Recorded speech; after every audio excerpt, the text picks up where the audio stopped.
And now for something completely different. The Bitchspot Report. Welcome to the Bitchspot Report, the atheist podcast that isn't afraid to tell the truth, the whole truth, and nothing but the truth. We hope we can entertain, engage, and perhaps even enrage you with discussions of religion, politics, and beyond. Now let's begin this episode of the Bitchspot Report. Hello, and welcome once again to another exciting edition of the Bitchspot Report. I'm your host, Cephus, and once again, I'm doing the show solo. I don't know that I really hate doing it this way, although, yes, it is lonely and time-consuming, but for some weird reason, I'm hearing from some listeners that they actually prefer my solo podcasts. I guess that's nice to hear, but truth be told, I'm much happier when I have someone else to play off, and so once again I'm going to ask, no, I'll go ahead and beg, if you're at all interested in being on the podcast, either as a full-time co-host, a part-time regular guest host, or even just to jump on for an episode, let me know. Next week I've been promised that I'll have a co-host, and you won't have to be bored for another hour. After that, I've got some other things in the works, so we'll have to look forward to that. So, let's dive right in.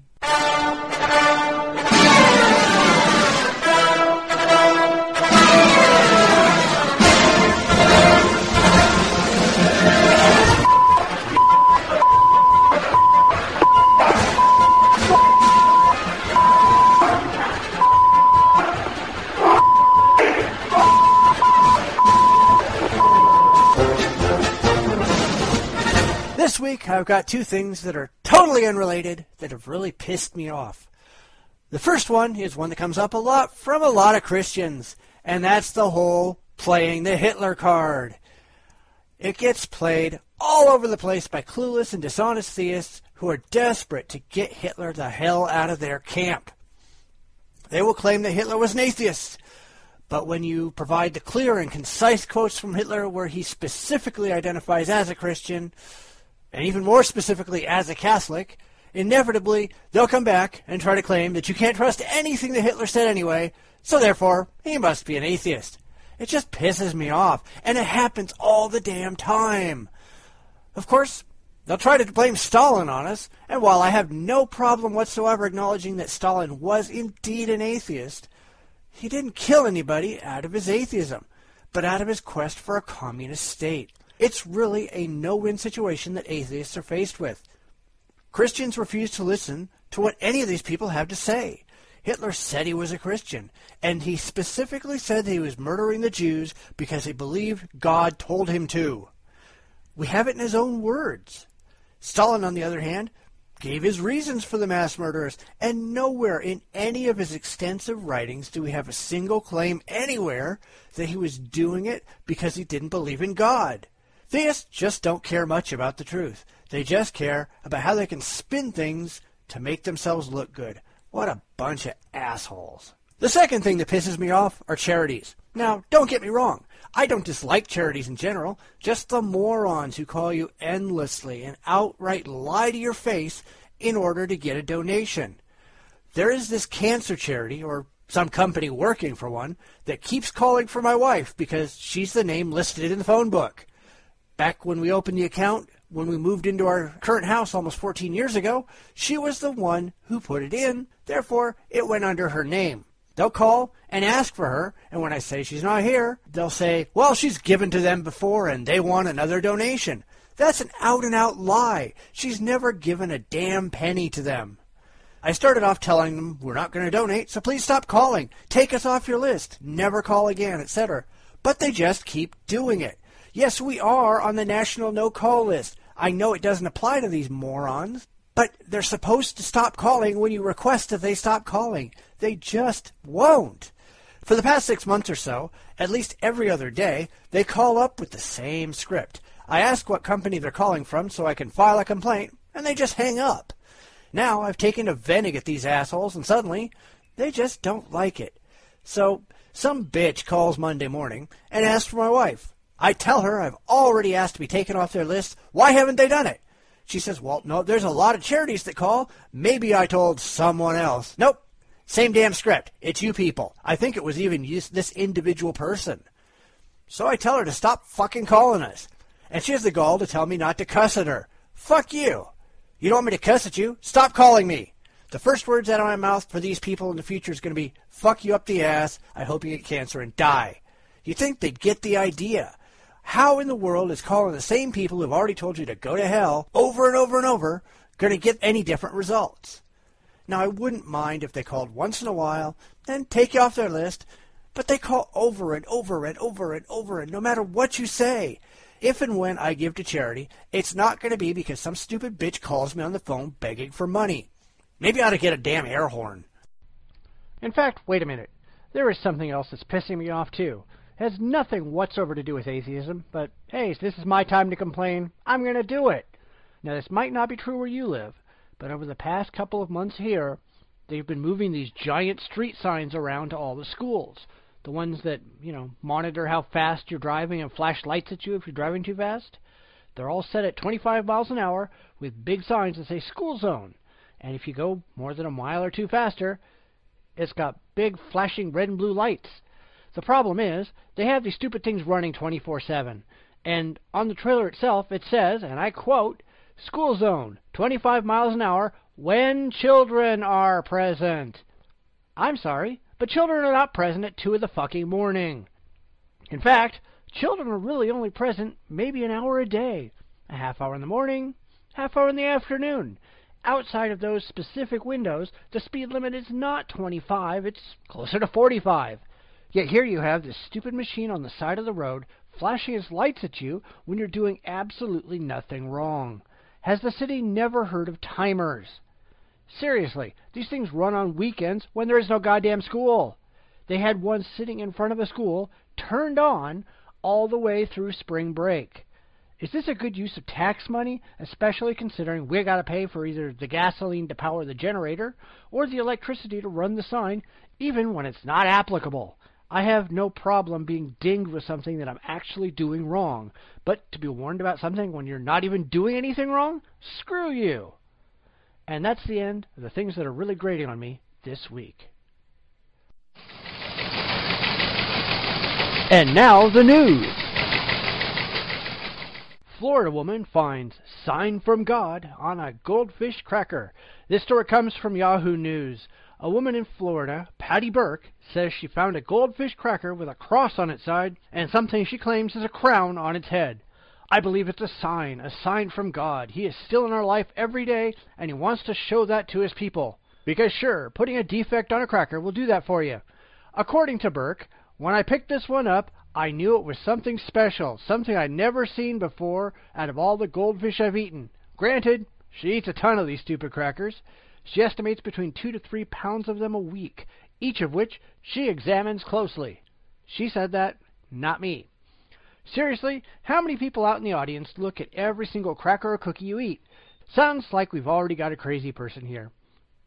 She's now put the cracker into an earring box, padded with gauze, and she carries it around with her. Now, it just might be me, but that sounds an awful lot like an obsessive-compulsive religious wingnut. I guess you can take it any way you want it. She's certainly not the only crazy person who sees God in her food. This has been going on for a long time. You have people who find Jesus in their potato chips and Cheetos, on their fish sticks and tacos. They've been finding the Virgin Mary on toast and in molden and bird crap. It's a very common thing in human experience. It has a name. It's called pareidolia. It's the same thing responsible for seeing images in the clouds. It's part of our brain's mechanism responsible for pattern recognition. However, when you or I look up at the clouds and see a rabbit, we don't really think there's a real rabbit running around in the sky. At least I hope you don't. We recognize that it's just our mind playing tricks on us. Not so for many of the typically gullible religious. They just don't understand the mechanism. They don't know what they're looking at. So their first move, due to their irrational worldview, is that there must be some kind of miracle from their imaginary friend in the sky.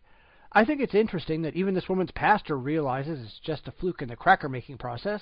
He says, I would hesitate to call it a miracle, but I think it points to a miracle, which is Jesus Christ defeated death. Why don't people just tell these credulous idiots that they're cuckoo for Cocoa Puffs and be done with it? See, that's one thing I just don't get, and maybe someone can inform me. I get not wanting to hurt people's feelings, But when people are so utterly, factually, fractally wrong, how can anyone justify not telling them the truth? Now, I've written pretty extensively about accommodationism and the politically correct position that no one should ever be made to feel bad about anything they believe, no matter how absurd or harmful it might be. But I just don't get it. And worse, I vehemently disagree with it. There's this thing, maybe you've heard of it, called reality. And whether people like it or not, it matters. It's important for people to understand what is actually true and what is just a figment of their addled imagination. It really doesn't matter if believing in a load of bunk makes them feel good or not. Every single person out there needs to be apprised of the facts. You know, I've had people ask me if I'd, quote-unquote, take away the beloved beliefs of my sainted old grandmother that made her happy and replace them with a horrible reality that made her miserable. Of course, they're trying to spark an emotional, not a rational response, figuring I'd want to make my grandmother happy no matter what the consequences. But they're wrong. Well, first off, my last living grandmother died about a decade ago, so if she's still holding any beliefs at all, well, I'd be flabbergasted. However, the premise is still wrong. No matter what relative you want to cast in the role, I still think it is much more important to have a working relationship with reality than it is to feel good about whatever it is that you happen to believe. Each and every individual is personally responsible for making their peace with the facts and finding happiness in the actual truth. I will never buy into the notion that filling your head with emotionally comforting garbage is remotely a substitute with dealing with the actual world around you. It's not, and it never will be, and that goes whether you're 9 or 39 or 90. Maybe if someone had dared to tell you when you were younger that all of this nonsense is exactly that, nonsense, then maybe you wouldn't have wasted your life believing in a load of bullshit. Shouldn't that be our goal, to achieve a rational society that critically evaluates its beliefs at every turn? How can we do that if we're afraid to say anything potentially negative to anyone? It just makes no sense to me. And now on to the next story. Bangladesh Prime Minister rules out blasphemy law. This comes from the English version of Al Jazeera. The Prime Minister of Bangladesh has ruled out the possibility of allowing the death penalty for blasphemy against Islam, sending protesters into a tizzy. They claim that, quote-unquote, atheist bloggers are defaming against Islam and therefore deserve to be put to death. It's really good to see a society that is largely Islamic decide that hacking off hands and chopping off heads is not a good response to people who say something you just don't like. Of course, leave it to the religion of peace to throw peace right out the window. As part of their push for the blasphemy law, a large Islamic group, whose name I won't even try to say, forced the closure of schools and businesses and barricaded inner-city motorways and railways to force a general strike, whether people wanted it or not. Clearly, lots of people did not, because there were reports of widespread injuries in clashes between Islamists and pro-government activists. Sheikh Hasina, Prime Minister for Bangladesh, said, "Actually, we don't have any plan to bring a new law. We just don't need it. They should know that existing laws are enough. This country is a secular democracy." Well, there's your problem right there. See, these people don't want a secular government. They want a hyper-pro-Islamic government run under Sharia law, where anyone who doesn't practice their particular brand of extremist Islam is taken out and killed. Luckily, most advancing nations of the world have rejected that idea and have moved toward non-religious governments. But that doesn't stop the religious crazies from trying. Hundreds of thousands of Muslims descended on the capital, demanding pro-Islamic changes. Not only do they want to kill anyone they think demeans Islam, they want to force Islamic education in primary and secondary schools. They want to force the restoration of Islamic pledges into the Constitution, which the Hasina government has deleted. Hasina said she will look at the demands to see if there are any reasonable ones which could be acted upon. Here, I'll save you the trouble. Nope. There are no reasonable demands made by extremist Muslims. In fact, this is yet another area, albeit a more dangerous one, that I think people need to man up and tell these religious fucks what to go do with themselves. The fact that these people think they can get away with literal murder and riot in the streets anytime anyone says anything they don't like is absurd. I'm glad to see the government of Bangladesh standing up for secularism, but why can no one stand up against extremism? I mean, other than the fact that these religious retards think they get to kill you if you make them mad. It seems like, well, not more than a couple of minutes ago, I argued for the importance of people having to deal with reality. Here it rears its ugly head again. If these people want to have their beliefs, no matter how idiotic these beliefs are, fine. However, having a belief does not entitle you to control what others believe or what others say or exempt you from any form of criticism. This is exactly why religion is such an inherent problem. Instead of people understanding that they're responsible for their own beliefs and what happens with regard to them, it places their assumed source much higher, to the unassailable position of a deity, so that there can be no rational response to the claims. It's just God or Allah or Vishnu or whoever said it, and that's the end of the argument. Is it any wonder the Islamic world is so screwed up these days? Americans love the Bible, but don't read it much, poll shows. This is something we've known for a long, long time, but this story comes from the Huffington Post religion section. More than half of Americans think the Bible has too little influence on a culture they see in moral decline, yet only 1 in 5 Americans reads the Bible on a regular basis according to a new survey. More than 3/4 of Americans think that the nation is going downhill morally according to a survey by the American Bible Society. 88% of respondents say they own a Bible. 80% think the Bible is sacred, and 61% say they wish they read the Bible more. According to the president of the American Bible Society, Doug Birdsall, he sees a reason why the Bible isn't keeping the supposed moral decay at bay. I see the problems as analogous to obesity in America. We have an awful lot of people who realize they're overweight, but they don't follow a diet. People realize the Bible has values that would help us in our spiritual health, but they just don't read it. According to the survey, 57% of people read their Bibles less than 4 times a year. Only 26% report reading their Bibles regularly, more than once or twice a week. The study also shows that a majority of young people either do not read the Bible at all or read it very, very rarely. This isn't any different than other studies that have been conducted, but instead of recognizing why it happens, so many religious people try to make excuses for it. It's not because people don't know where to begin, it's that most people just don't care. I've discussed the concept of social Christianity before, where people don't really believe the things they profess, they just think it makes them look good to the neighbors. It stops being about religion, and it starts being about social status. Unfortunately, when it comes to surveys, you have to rely on people's honesty, and they're just not apt to be very honest when you ask these questions. They're really playing a role, trying to fit in with the community, especially when some clearly religious group calls them and wants to ask them questions about their faith. They're going to answer how they think the surveyor wants them to, rather than how they really think. That's a common problem among many emotionally charged subjects. I would be willing to bet that the majority of people who said they read the Bible less than 4 times a year actually never read it at all. Most of them probably never step foot in a church either. Most of them probably never think about their religious beliefs, and certainly don't put any of their beliefs into action in their lives. Even the religious understand this trend. Pope Benedict even coined a term for it, cafeteria Catholic. Those people who just believe what they want to believe and stamp the Catholic label on their forehead, but never really adopted a serious Catholic belief. Even Richard Dawkins refers to himself as a social Catholic, and we know he doesn't buy into any of the religious bullshit. So many people only claim to be religious because their parents were religious, or their significant other is religious, or their next-door neighbors are religious, and they want to fit in.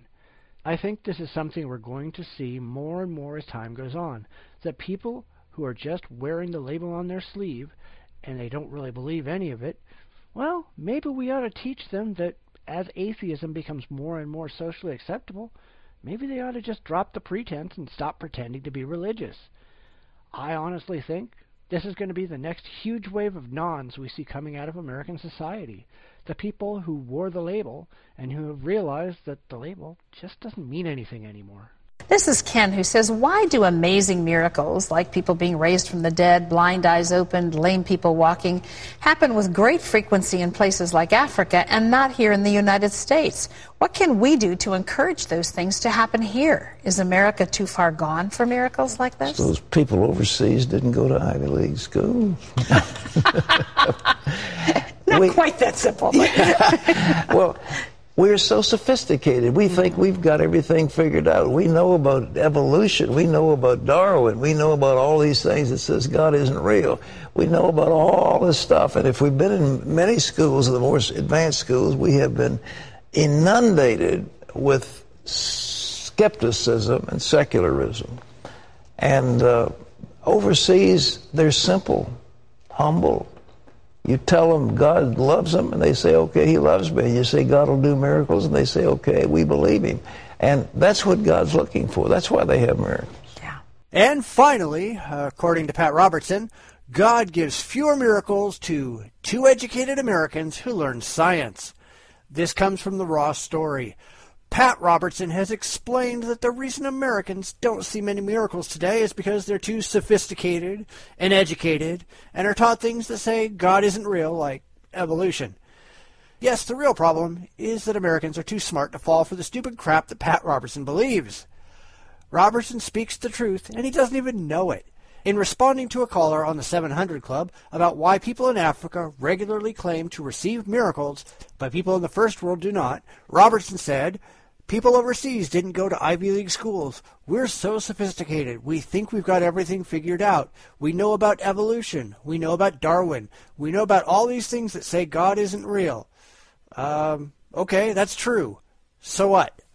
See, this is how Pat Robertson's addled mind works. He recognizes the reality of the situation, that Americans are largely too smart to fall for ridiculous miracle claims, that it really takes gullible, primitive, uneducated people without the ability or interest of finding out if a claim is actually true to fall for something as stupid as a miracle.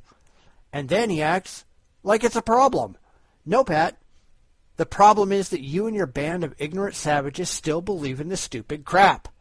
If you look back at church history, this is exactly why the church used to educate its clergy, but it had a vested interest in keeping the populace ignorant. It was the only way to guarantee that people would buy into their ridiculous bullshit. Today, if you hear a claim of a miracle, it doesn't come from a college-educated, scientifically literate, well-read individual. It comes from a backwoods, ignorant, uneducated hick who's too damn stupid to know any better. These are Pat Robertson's people. I wrote an article a couple of weeks ago about Pat Robertson saying that you can catch demons from thrift store clothing because those damn demons infest everything. And the people listening to him lap it up. They believe every word coming out of Pat Robertson's mouth when, well, let's be honest, it's just a lot of crap that leaked from his sphincter. That's all he's got. He hasn't said anything worthwhile in decades, but at his age, it's no surprise that the crazy comes out more and more often. I'm sure most of those synapses in his brain have shorted themselves out on an endless diet of Jesus juice. If you want to know what lunacy hides inside of Christianity, let's face it, Robertson is one of the go-to guys. This is Believe It! Over the last couple weeks, while I've been looking for a new permanent co-host, I've been talking to a number of self-described conservative atheists. Most, unfortunately, aren't able to take over the co-host seat on a permanent basis, although, well, I'm trying to get some of them on once in a while, but all of them without exception have expressed their sympathy and understanding at the wide world of liberal atheists that we have to deal with on a daily basis. Now, don't get me wrong, I'm not criticizing liberals per se, but the one thing we've all noticed and all agree on, and I'm sure this goes for most people out there in podcast land as well, is that atheism is largely made up of liberals. Of course, I'm not saying that all atheists are liberal. Certainly, you'll find plenty of libertarians, mostly lefty libs, but even a few conservative atheists like myself. But for the most part, if you got together 100 atheists, it's more than likely that 90% or more will identify with the American liberal left. So why is this? What is it that either makes atheism more attractive to people on the left side of American politics, or which makes the left more attractive to people who don't believe in God? First off, I think it's important to remind people that when I'm talking about conservatives, true conservatives, I'm not talking about the far right-wing religious retards that currently inhabit most of the Republican Party. We've talked about what conservative actually is, well, way back on our very first podcast, and for people who are interested, it might be worthwhile to take a short review.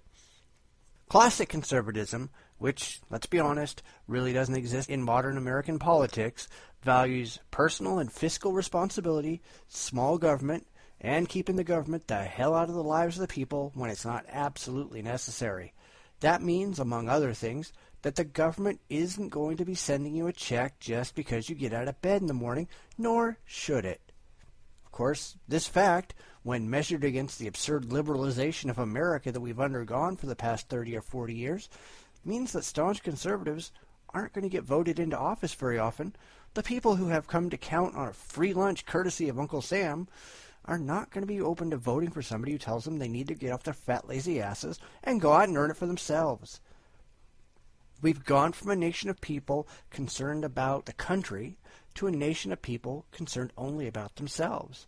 No modern politician has ever lost votes by telling voters he was going to get them free stuff. So back to the question at hand. Why are so many atheists liberal? I think mostly that has to do with demographics. Atheism, especially the new vocal version of atheism, tends to appeal to the younger set, and they, likewise, tend toward liberalism. As the saying goes, if you're not a liberal when you're 25, you have no heart. If you're not a conservative by the time you're 35, you have no brain. That's a saying that's wrongly attributed to Winston Churchill, but he never said it. I will proudly say that I was never a liberal, having grown up a very religious conservative, although I probably have adopted some slightly more liberal views since finally rejecting religion. Then again, back when I was religious, it wasn't really political conservatism I was practicing. It was religious fundamentalism. So take from that what you will. Secondly, I think that since many atheists are well educated and universities tend to be the bastion of liberal thinking, that's another reason why we see this. You will find a lot of well-known atheist writers and speakers who are also educators at these same universities, and even though they're older, again, we see the liberal biases of the university system rearing its ugly head. I'm not criticizing it. I have plenty of friends who are university professors, but you know what I hear from them? Yeah, they get tenure, and they can do no wrong. They get their money for just showing up no matter how they perform. They get lots of vacations, lots of sabbaticals. They've got their TAs and PhD candidates to do their teaching for them. You know, it sounds like a liberal wonderland. Third, and I think maybe this is the most important, people so badly misunderstand what it is to be conservative, they misidentify the neocons with conservatism, and therefore, well, they simply take the liberal label because they don't want to be seen as a religious retard. Honestly, I'm becoming more and more convinced, after talking to a lot of self-identified liberals, that they're not really as liberal as they think they are. Of course, you know, I've talked about labels and the reality that for most people, their label doesn't necessarily match up with their actual beliefs in all things. Funnier still, I find people who self-identify as liberals or conservatives or libertarians or whatnot, who really share very little in common with others who self-identify the same way. Makes me wonder if the labeling system is really working out the way that it should. The truth is, I don't think most liberals really understand the fundamental disagreements that conservatives have with liberalism. This might be a fine opportunity to take a look at the difference between liberal and conservative views and why I personally think the conservative side ought to win and why. I've put a link in the show notes. I found this site, and I'm going to read a definition for liberal and one for conservative that was given. I think these are pretty decent definitions, but of course, if you disagree, let me know. Liberals believe in government action to achieve equal opportunity and equality for all. It is the duty of the government to alleviate social ills and to protect civil liberties and individual and human rights. Believe the role of the government should be to guarantee that no one is in need. Liberal policies generally emphasize the need for the government to solve problems. On the other hand, conservatives believe in personal responsibility, limited government, free markets, individual liberty, traditional American values, and a strong national defense. Believe the role of government should be to provide people the freedom necessary to pursue their own goals. Conservative policies generally emphasize empowerment to the individual to solve problems. Now, like I said, I think those are relatively well written. They may not apply equally to all liberals or all conservatives. I know in my case, I don't think that national defense, especially as we've been using it the last couple of decades, is really a wise use of our resources, and we should seriously cut down on military expenditures. But otherwise, I think it's generally fine. The site mentioned does give a couple of different areas where liberals and conservatives disagree. However, I find that I disagree with some of the statements made on the conservative side, so I'm simply going to go over what they say about liberals, and then I'm going to make my own responses. First, let's look at abortion. According to the liberal side, a woman has the right to decide what happens with her body. A fetus is not a human life, so it does not have separate individual rights. The government should provide taxpayer-funded abortions for women who cannot afford them. The decision to have an abortion is a personal choice of a woman regarding her own body, and the government must protect that right. Women have the right to affordable, safe, and legal abortions, including partial birth abortions. Yes and no. On the very religious conservative side, they do think that life begins at conception, but of course I don't agree, or rather I don't care. The fact is, life doesn't begin. It's always been there. It's a continuous cycle. The fact that a fetus is human is entirely irrelevant to the argument. American society has not seen fit to deem a fetus worthy of protection under the law. Hence, it doesn't magically get any rights to life. I think the woman has the right to make decisions about her own body, but I also think she has the responsibility to use her body wisely to begin with. In a perfect world, which of course we don't live in, there would be very few abortions because everyone would act responsibly, and the only abortions would come as a result of failed birth control or rape or something that was completely beyond the control of the woman.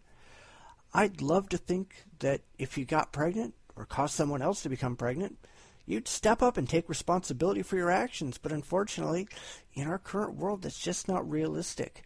Therefore, we have to accept the reality that irresponsible things do happen, that birth control does fail, that rape does happen, that people's situations do not allow them to become parents, and that there are more unwanted children waiting for adoption in the United States than there are currently good homes available. Therefore, abortion, while I think is generally distasteful, it needs to be a legally available option. Next, how about affirmative action? The liberal response that was given was, due to prevalent racism in the past, minorities were deprived of the same education and employment opportunities as whites. The government must work to make up for that.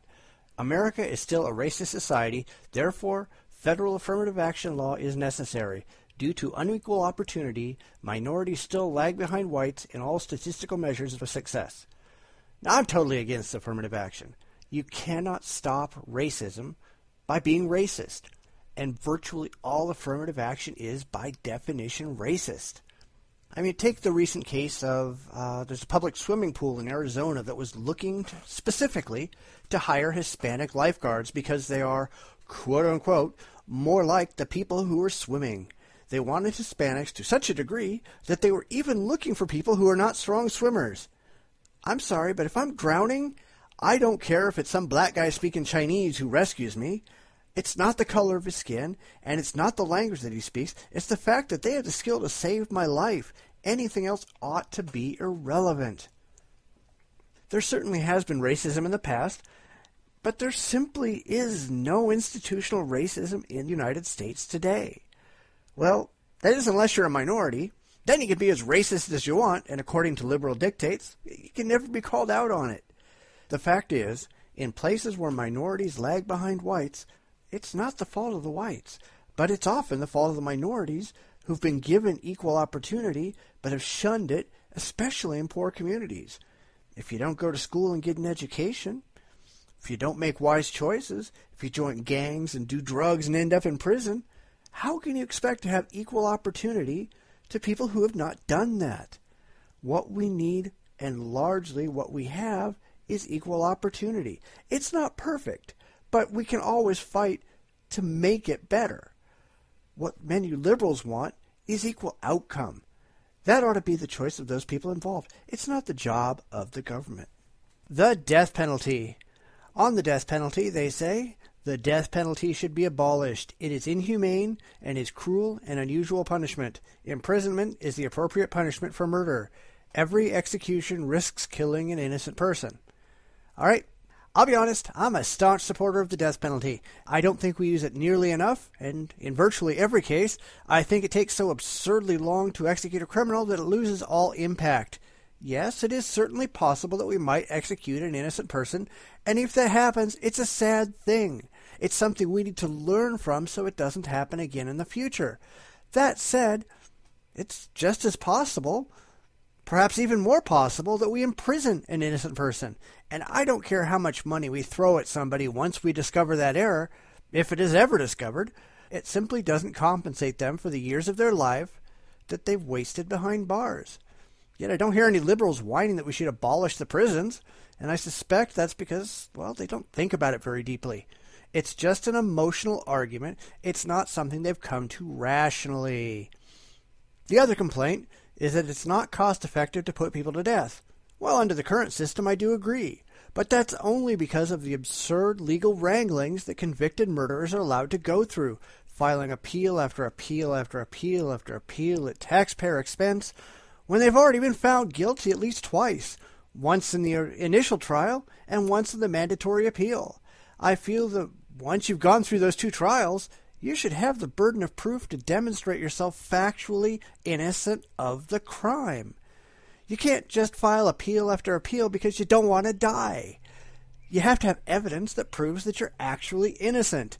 Doing that, and requiring that all executions must take place no more than, well, say 2 years after the end of the appeal, would dramatically cut down on the expense of the death penalty.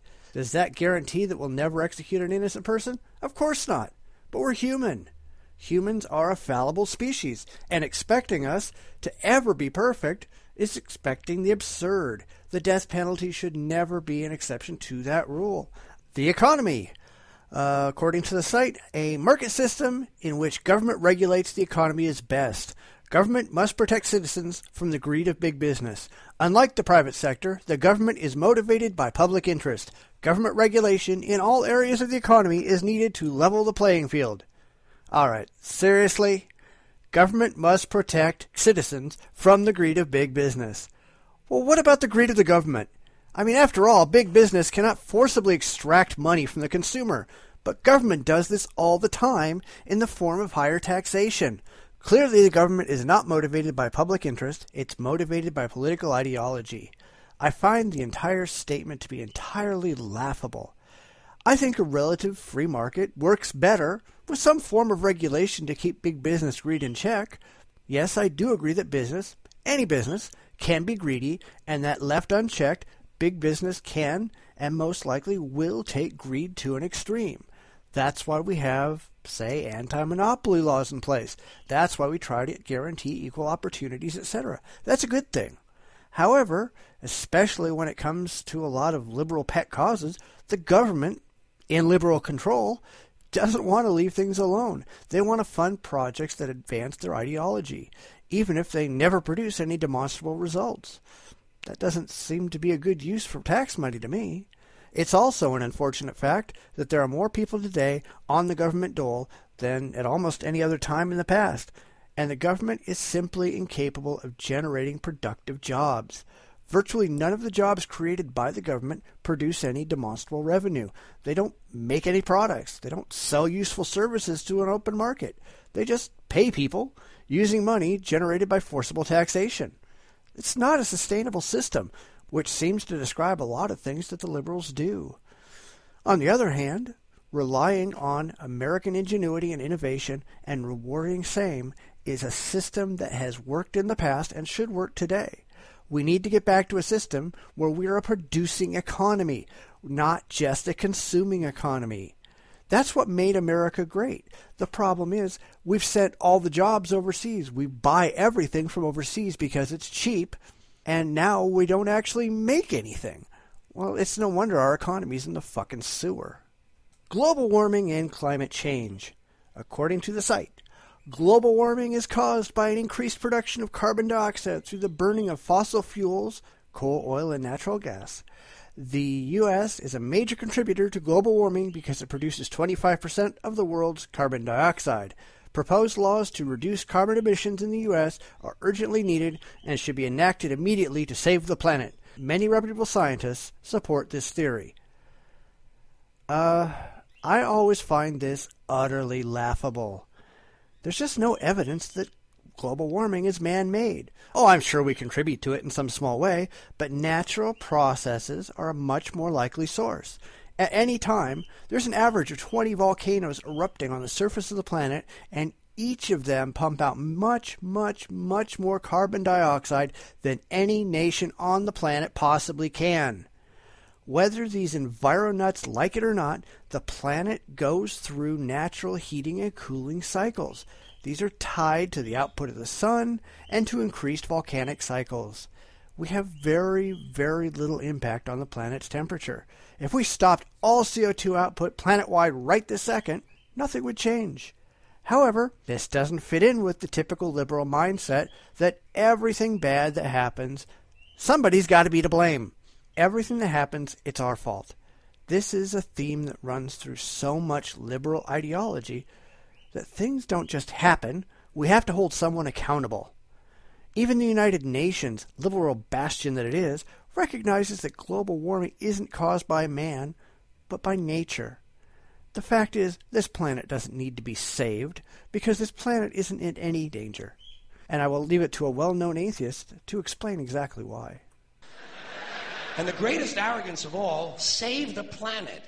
What? Are these fucking people kidding me? Save the planet? We don't even know how to take care of ourselves yet. We haven't learned how to care for one another. We're going to save the fucking planet? I'm getting tired of that shit. Tired of that shit. Tired. I'm tired of fucking Earth Day. I'm tired of these self-righteous environmentalists, these white bourgeois liberals who think the only thing wrong with this country is there aren't enough bicycle paths. People trying to make the world safe for their Volvos. Besides, environmentalists don't give a shit about the planet. They don't care about the planet. Not in the abstract, they don't. Not in the abstract, they don't. You know what they're interested in? A clean place to live. Their own habitat. They're worried that someday in the future they might be personally inconvenienced. Narrow, unenlightened self-interest doesn't impress me. Besides, there is nothing wrong with the planet. Nothing wrong with the planet. The planet is fine. The people are fucked. Difference. Difference. The planet is fine. Compared to the people, the planet is doing great. It's been here 4.5 billion years. Do you ever think about the arithmetic? Planet has been here 4.5 billion years. We've been here, what, 100,000? Maybe 200,000? And we've only been engaged in heavy industry for a little over 200 years. 200 years versus 4.5 billion. And we have the conceit to think that somehow we're a threat? That somehow we're going to put in jeopardy this beautiful little blue-green ball that's just a-floating around the sun? The planet has been through a lot worse than us. Been through all kinds of things worse than us. Been through earthquakes, volcanoes, plate tectonics, continental drift, solar flares, sunspots, magnetic storms, the magnetic reversal of the poles, hundreds of thousands of years of bombardment by comets and asteroids and meteors, worldwide floods, tidal waves, worldwide fires, erosion, cosmic rays, recurring ice ages, and we think some plastic bags and some aluminum cans are going to make a difference? The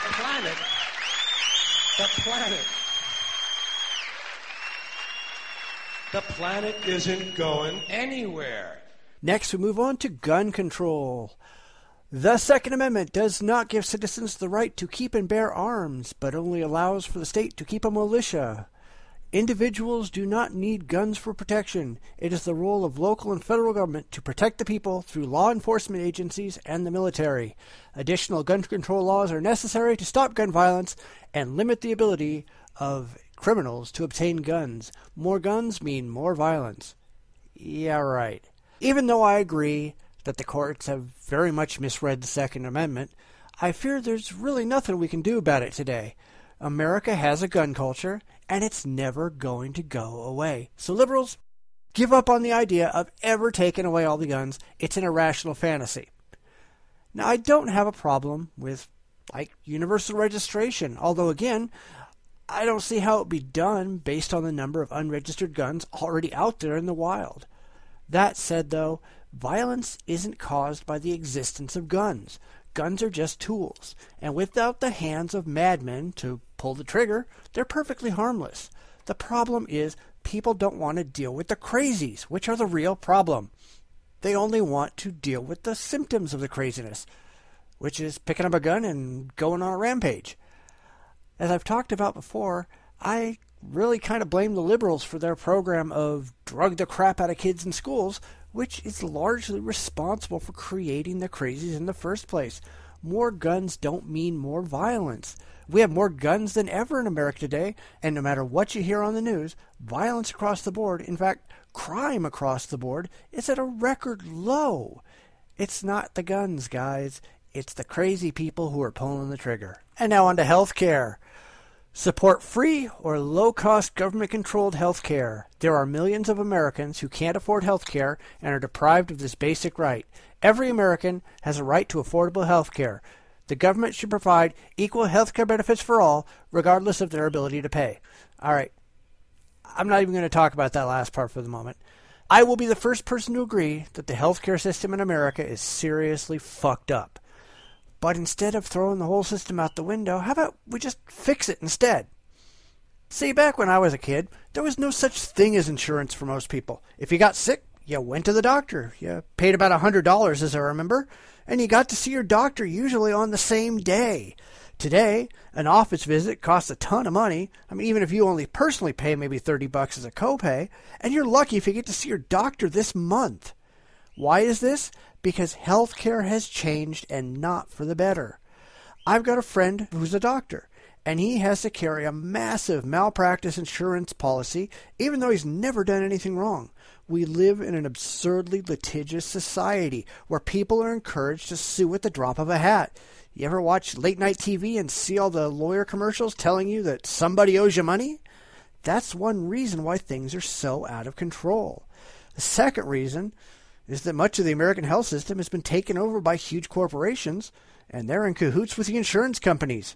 Further, the American government has a really, really shitty record of paying their bills for things like Medicare. They screw doctors out of money left and right, and doctors therefore have to raise their rates to cover the cost of what the government doesn't reimburse them. Since it's illegal to charge different people different amounts, rates go up for everyone. And while insurance companies are willing to pay, the people without insurance can't afford it. It continues to spiral out of control. However, the insurance companies and the big medical companies send lots of money to Washington to keep the system going because they benefit from it. Instead of being able to fix the problems that already exist, lobbyists grease palms to keep the problems in place. Obamacare just isn't the panacea that some people think.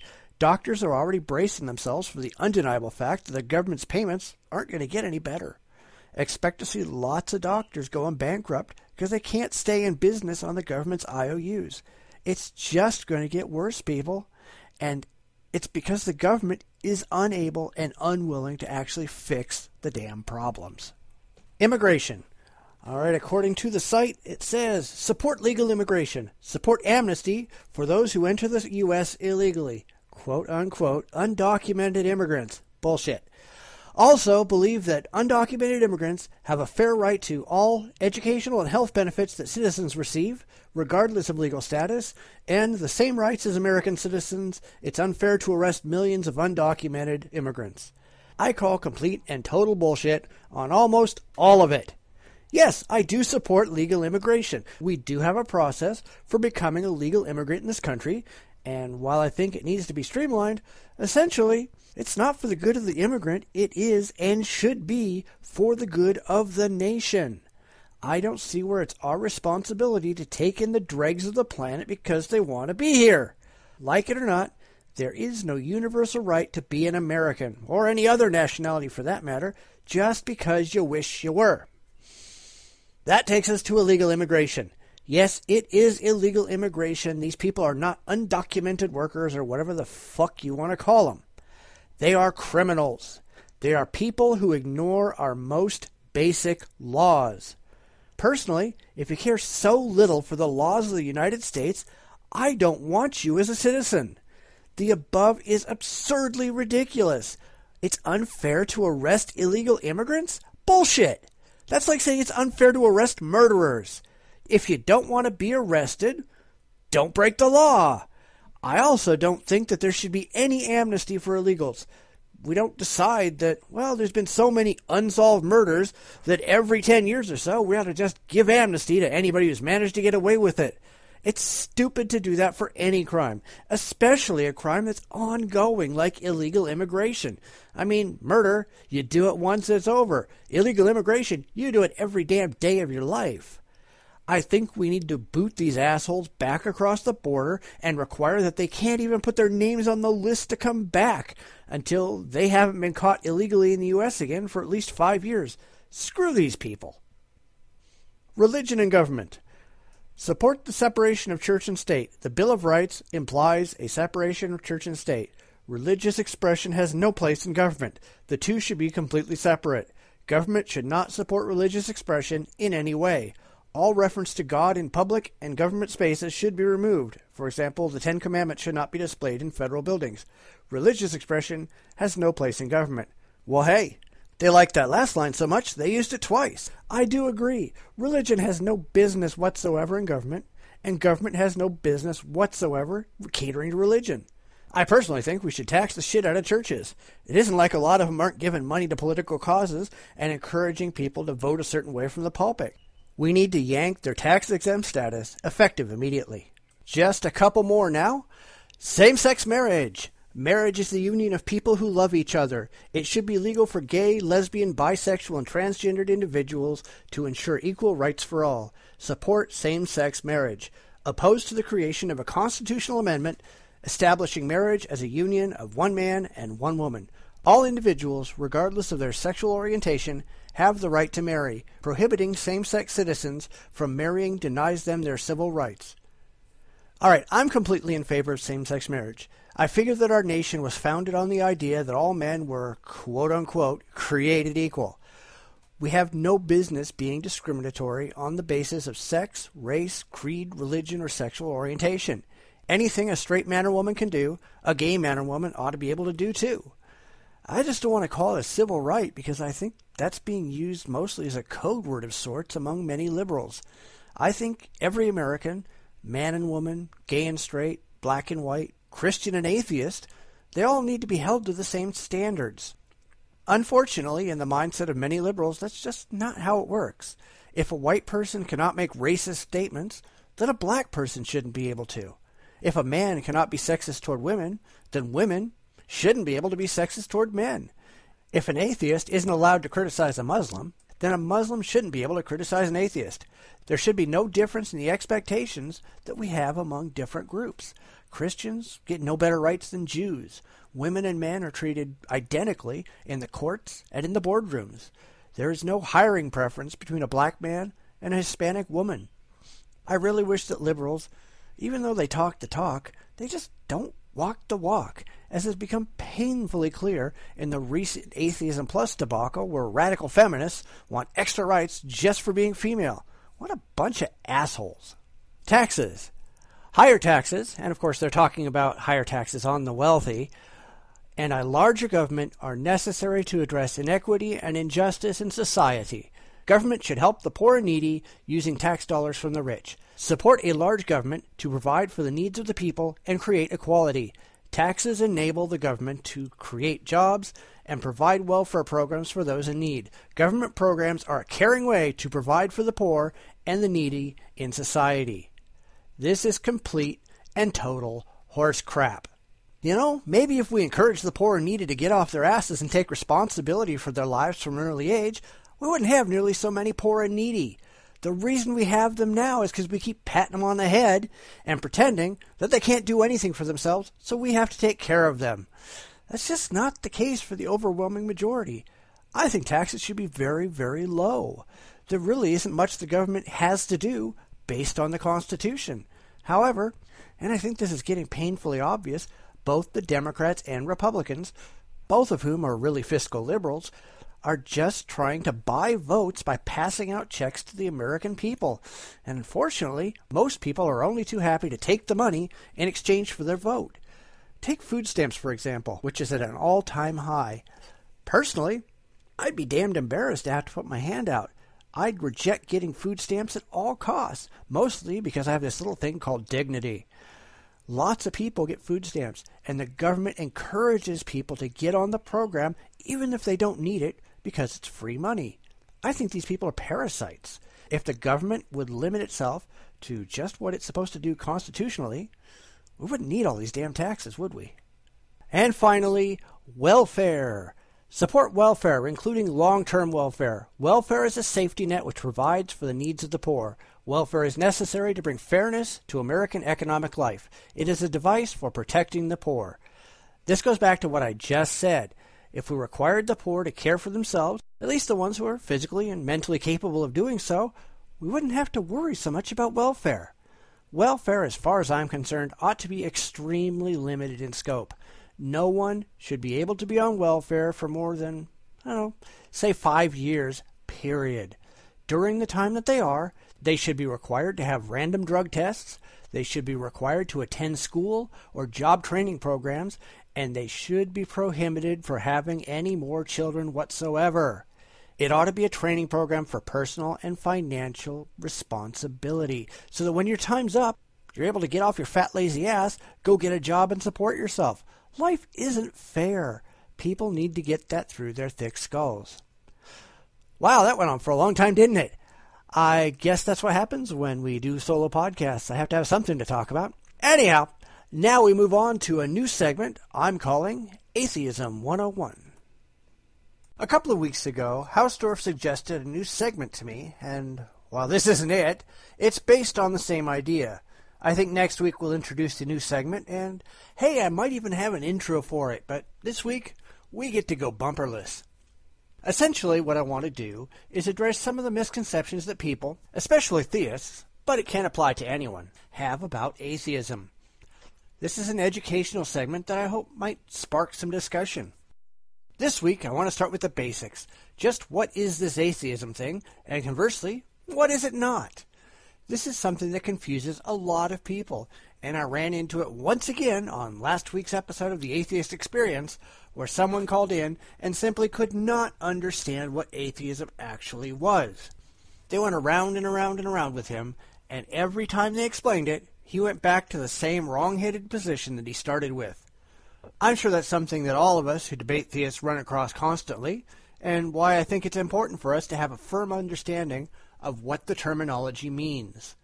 As I keep saying, words have meanings for a reason, and if you cannot use words properly, there's no way to have clear and concise communication with others. Of course, that's really what a lot of theists want. They don't want to use the term atheism properly, because if they did, the rest of their claims about atheism would fall apart. It is my considered opinion that there are a lot of theists out there, especially the more educated ones that spend much of their time debating, who know full well that they are wrong about what atheism is. But it's their bread and butter, and therefore, honesty? Who needs honesty? So let's begin at the beginning. It's important to understand that there's a hierarchy to language. Atheism and theism are at the top of the hierarchy. They describe a general division between belief and non-belief. You're either an atheist or a theist. Sorry to you so-called agnostics, but you're doing it wrong. You either believe there is a God or you do not. You cannot be both. You cannot be neither. The term atheist really doesn't do much to describe an individual's actual position. It just sets out the general guidelines. Beneath theism, for instance, you have various different religions, such as Christianity and Buddhism and Scientology. Beneath each of those, maybe further subdivisions, such as Protestantism and Catholicism beneath Christianity, and more subdivisions under Protestantism, for example.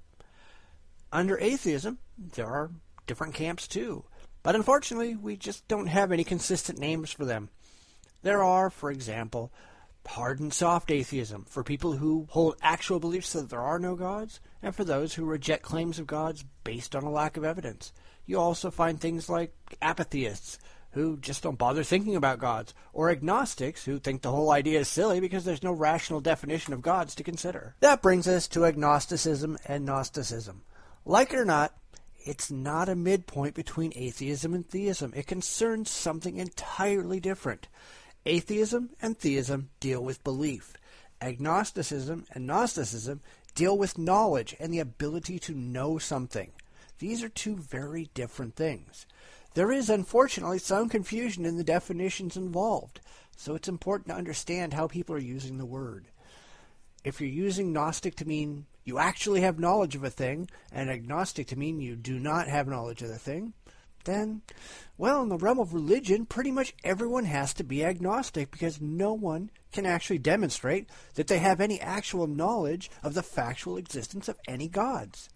Just because you really believe a thing doesn't mean that you know it's real, unless you have evidence that it's actually true. Like atheism and theism, it's a binary proposition. Everyone is either agnostic or Gnostic with regard to their beliefs about gods. You cannot be both. You cannot be neither. Personally, I view the claim not to be about having knowledge, but about the ability to potentially have knowledge of a thing. I fully admit that I do not have any knowledge that a god or gods do not exist. In fact, I see no way in the modern world that anyone can make such a claim rationally. Not only do we have no way to test such a claim scientifically, but most gods are so ill-defined, so virtually impossible to even know what it is that you're looking for, it's kind of a pointless gesture. While I don't believe in gods, I think that any god must be potentially knowable, and in fact, it's a prerequisite for me ever believing in such a god, even if I currently lack that knowledge. The question is only interesting when one stops asserting that they have knowledge that they clearly do not, but when they start asking themselves if such knowledge is even theoretically possible. If it's not, if we can never have a reason to think that one god is more likely than another, or that any gods might exist at all, then what's the point in believing that they do in the first place? The problem comes in when people start assuming that both atheism and theism represent positive beliefs, and nothing can be further from the truth. Atheism describes a response to a claim made about God. It is a rejection of those claims. It is not a positive statement that gods do not exist. Certainly there are some atheists who do hold that position, but as I said, that's a further subdivision down the line. It's not part and parcel of what atheism is. Going back to the caller on the atheist experience, and I'll put a link in the show notes, this is where communication breaks down. Here you have a perfect example of what I always call philosophical masturbation, where somebody flogged Socrates without being able to think for themselves. The caller confuses belief and knowledge, which is a common problem, and Matt gives an example to help explain the difference. I think Matt overthinks his example, though. He presents a case where there is a contest with a jar of gumballs, and people have to guess how many there are. Matt brings up whether there's an even number or an odd number of gumballs in the jar, and I think that's completely unnecessary. People are supposed to guess how many there are. Let's say you pick 500 gumballs. That's your belief. You do not have any actual knowledge of how many gumballs there are unless you open the jar and count them. You have a belief without having any knowledge. As Matt says, knowledge is a subset of belief. You can believe things without having any knowledge of them. You can also believe things for which you have knowledge and evidence that they are actually true. Now, from a personal perspective, I'd argue that our job ought to be to believe those things that are factually correct and true, and to reject those things for which we have no good reason to think are actually true. We should always try to reserve strong belief for those things that we can provide evidence, reason, and logic to verify are actually so.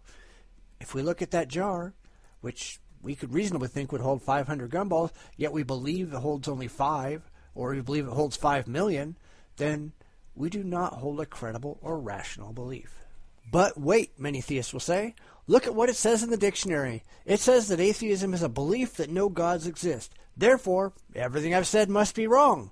Well, one thing people need to remember is that dictionaries are books, and books are written by people, and people, like it or not, have their own inherent biases.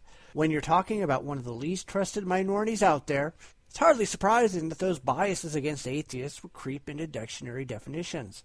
Things are getting better, however, as more and more dictionaries are recognizing their own biases and making corrections to how the definitions are phrased. I always point out that the best way to understand the meaning of a word is to go back to the original roots. Atheism is made up of two parts, a, which means without, and theos, which means gods. Therefore, atheism literally means without gods. Do the Greek. anyone who isn't going to accept that definition as being dishonest. And while that's hardly a surprise for a lot of theists, it does let us know where to best focus our debating energies. Why bother debating idiots who are just going to make up their own definitions that feed their own agendas? And that's about it for this week's Atheism 101. Did you like it? Did you hate it? Did you disagree with anything I said? Do you have something that you want us to tackle in future shows? Let us know. Seriously, this means you. Yeah, you listening right now. Surely there are things you'd like to know, or things you'd like to discuss. Send us email or post comments. We really do care what you think. Well, that does it for another solo week. Thanks to everyone for taking the time to listen to the show. We really do want to hear from you. The contact information will be up in just a moment, but I want to tell everybody out there who listens to this podcast to send us a note and let us know. We really have no idea if anyone is listening or likes us if you don't take a moment out of your day to tell us. We can only assume that everybody's happy with what we're doing, and that's fantastic if it's true. If that's the case, tell everybody you know about the podcast, and let's start building a large listenership. If you don't like it, if you just heard one episode and decided it's not for you, well, let us know that too. You're not going to hurt our feelings. Constructive criticism is always welcome. We just can't get better if we don't know what you think is wrong. So get to it. I expect our comments and emails to be overflowing. You've been listening to the Bitchspot Report with your host, Cephus. You can follow me on Twitter at Bitchspot1. Please check out our podcast website at report.jdragononline.com. You can watch our podcast on YouTube at youtube.com/The Bitchspot Report. We're also available on iTunes. The link is at our site. Please subscribe and rate us. It really helps us a lot. We'll be back next week for another fact-filled episode of the Bitchspot Report. Please tune in again.